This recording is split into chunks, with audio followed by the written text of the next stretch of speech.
Hey everyone, welcome to a brand new year with obviously a brand new setup here. So let's go ahead and dive into my personal top five movies of 2022. Now, I do understand that this is going to go ahead and be a little bit later to the punch than some of the other YouTubers or some of the other reviewers. However, everyone has their own personal life, right? With that in mind, let's go ahead and start off at number five of my top five films of 2022. Hello there, and good evening, ladies and gentlemen, and children. Now, just for full disclosure, the reason why these films made up to top five, it does have to deal with either CGI aspect to it, a perfect storyline, or a great storyline, because I'm a sucker for a story. It does have to deal with if it was an independent film and how big of an impact it made to, of course, cinema for the year 2022. Now, the first one of the top five is, of course, number five, which is Smile.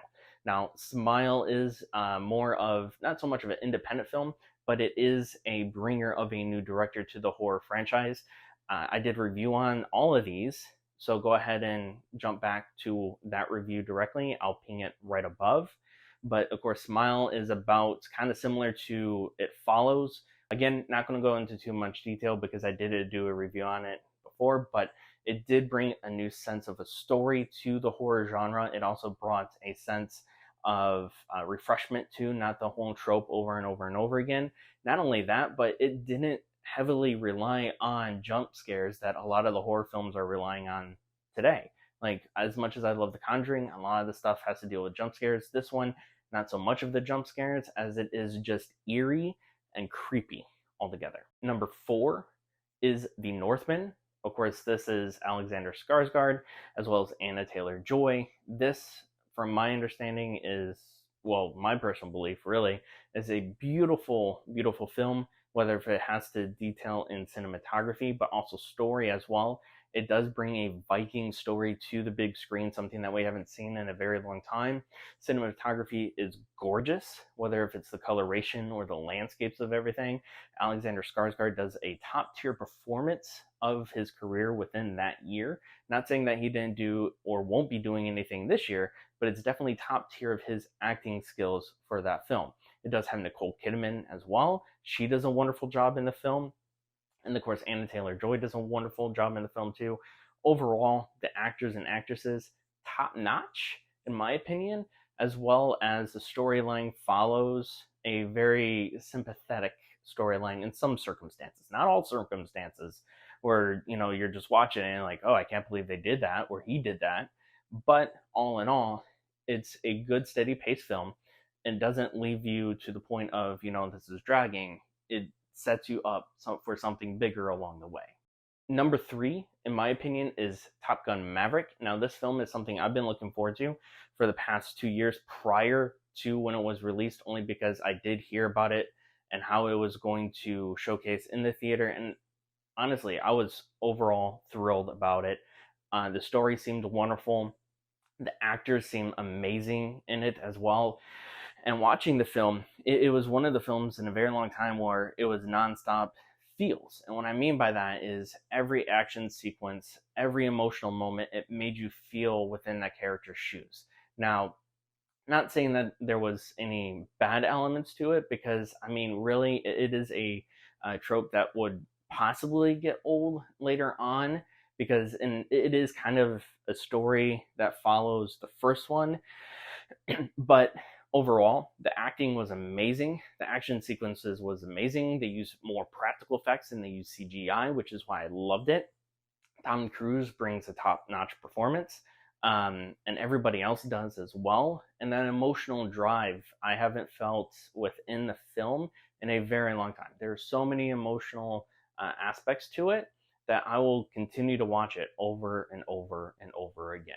Not to mention the music either, just because of the fact that Lady Gaga, though I was a fan of her like in the very beginning, later on, not so much, but this is very much an iconic song that she provided and brought to the table of this film, and it will go down, in my opinion, just like how the first song did in the very first film. It's going to be a classic. This as much as will be a classic as well.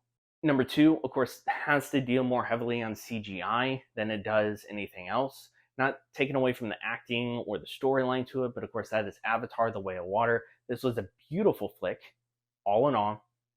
It was also one of a not so much a generation, but I guess you can kind of say generation, because it has been about 13 years since the previous film.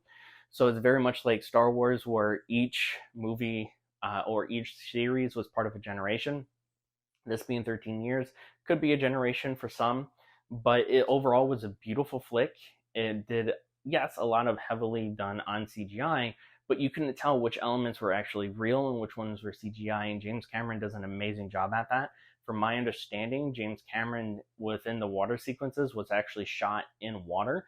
If I'm also not mistaken, too, Nicole Kidman was one of the actresses that learned how to hold her breath for 7 minutes. So that is remarkable all on its own. Now, James Cameron did film the second film, or I'm sorry, the third film.